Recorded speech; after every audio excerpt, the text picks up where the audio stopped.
Step on the floor, feel the beat, let it glow. Everybody's here, let the good vibes show. Leeds united, marching proud and strong, dancing till the morning, all night long. Oh, we're marching on together, yeah. Good vibes rising, feel it everywhere. Last prediction, Stacey Ridley, Jess Banner, Army crew, we're the best. Oh yeah.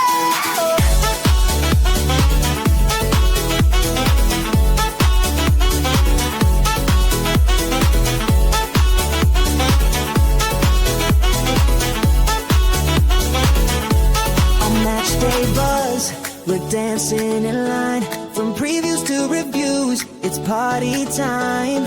Fastest finger first, let the quiz begin.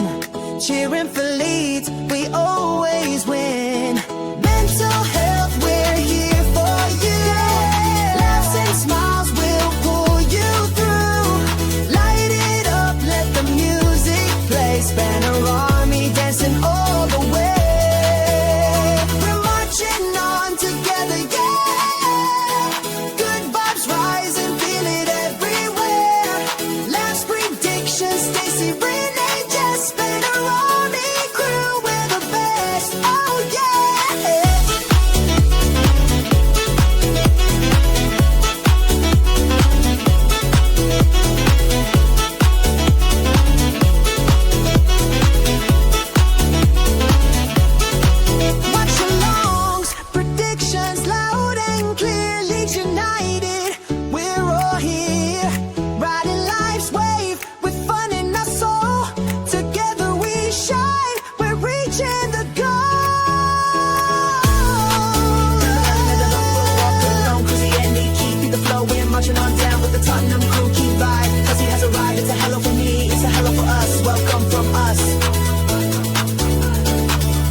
Good afternoon, everybody. Welcome to JSY Talks Football.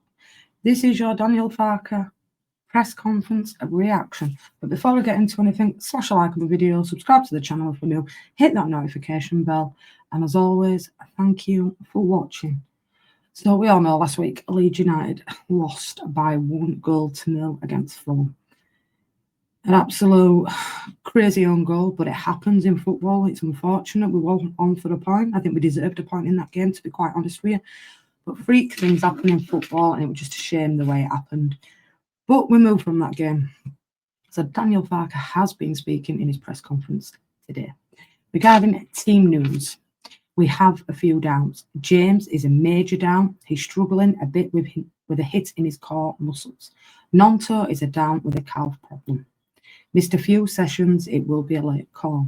So that's Dan James and Wilfred Gnonto with a core muscle and Gnonto with a calf problem. Scoring issues. We need to stay calm. First step is set to be rock solid and difficult to beat. We played good last week, away game at Fulham. Normally, if this own goal doesn't happen, everyone would focus on clean sheet and 5 points and not speak too much about our offence. Just because of this heartbreaking situation, I won't judge it to find a different way. Happy, we are so rock solid. In the first 75 minutes versus Fulham, we had the better chances. What we have to improve is the cutting edge, the efficiency to score more goals. This is the only thing to criticise, but we had a similar topic at the beginning of last season. It's to work a bit on the clinical edge. Definitely a major topic in the reigning ground to being players in scoring positions. We do need balance. Listen, you can have the best defence in the world. If you can't score, you know what I'm saying? It's very difficult. You know, that's where we do need to improve. I think defensively we do look solid. I do agree with him. But attacking, we offer absolutely nothing, in my opinion, at the moment. But we'll see what happens against Wolves. Then he did speak about Wolves. We are always desperate to score and win games. We also stay humble. A newly promoted side away from home, we are always the underdog. We don't travel with fear. We travel there knowing we will be highly motivated. We have to be at our very best and concentrated and show our defensive steel. There's no reason to panic. Perry is still out of Wolves game. Middle of next week, we will have a better picture of how long Perry will be out for. He was also asked, is this a must-win game? I go into every game with 100% motivation to win the game. If we can't win it, then aim is not to lose it. If we win, lose or draw, nothing will be decided yet. Doesn't make our life easier. He did speak about Archie Gray's younger brother, Harry Gray, about his hat-trick against Scunthorpe. I've said all I need to say.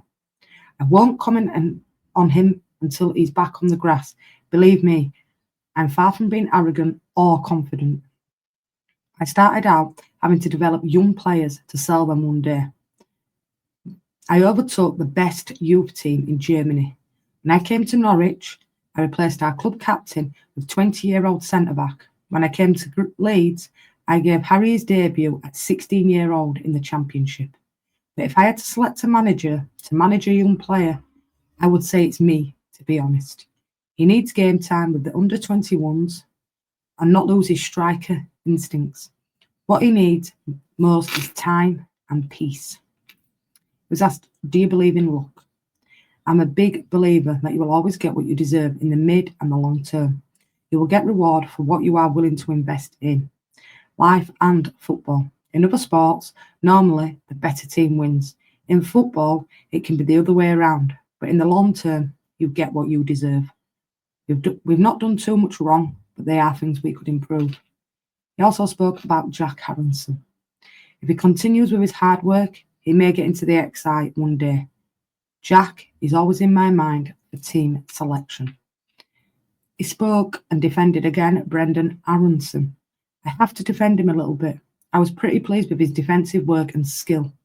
We know he has challenges in his offensive game, something we've spoken about, being clearer in attacking game.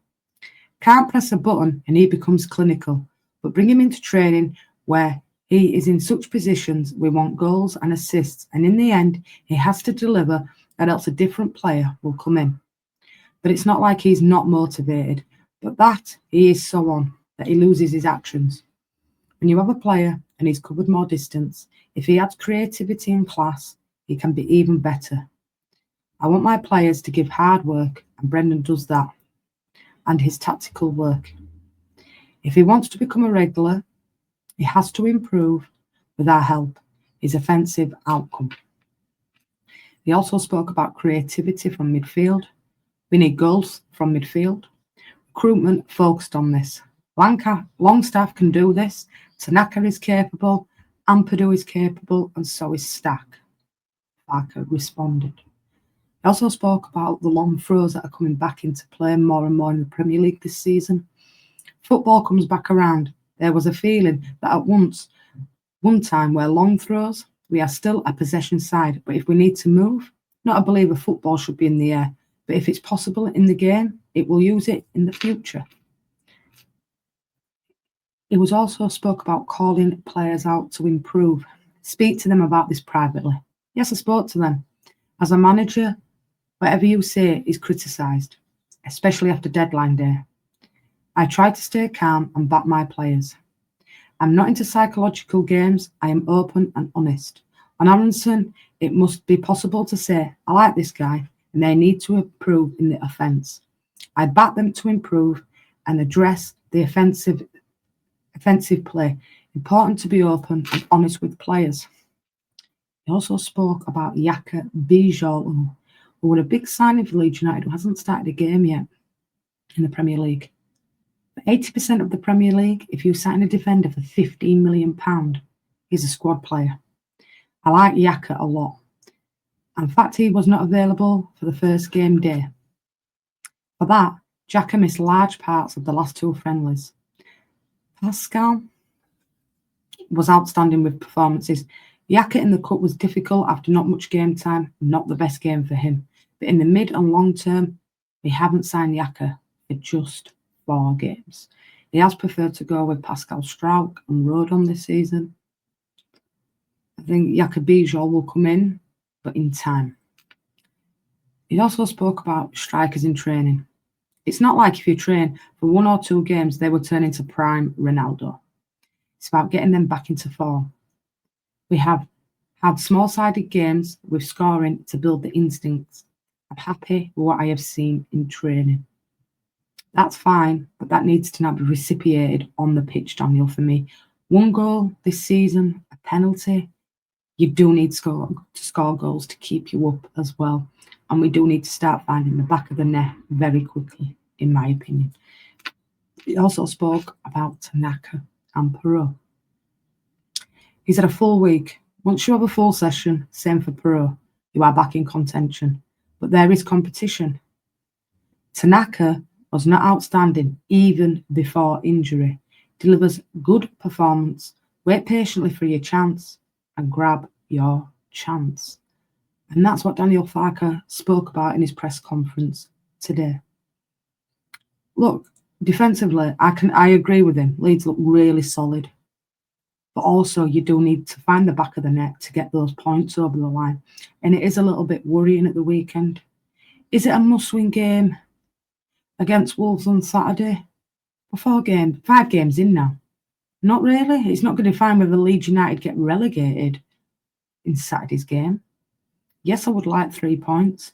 Wolves have had a really hard start to the season. They've lost 4 on the spin. You know? So it's a tough game.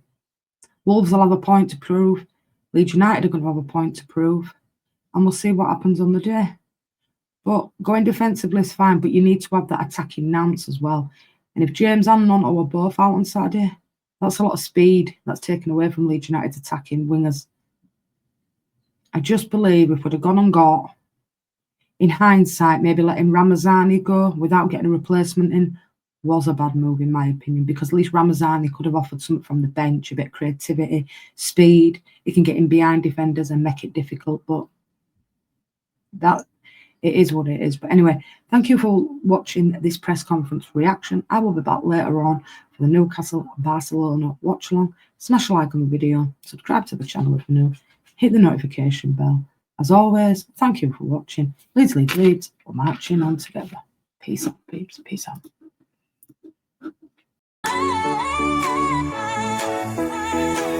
Leeds United, dancing bright, spend our army up all night, Laughing, sharing, having fun. The beat goes on, we just begun. like and share, let's all unite, Tottenham crew, feeling right, goodbye from me, from her, from us, the party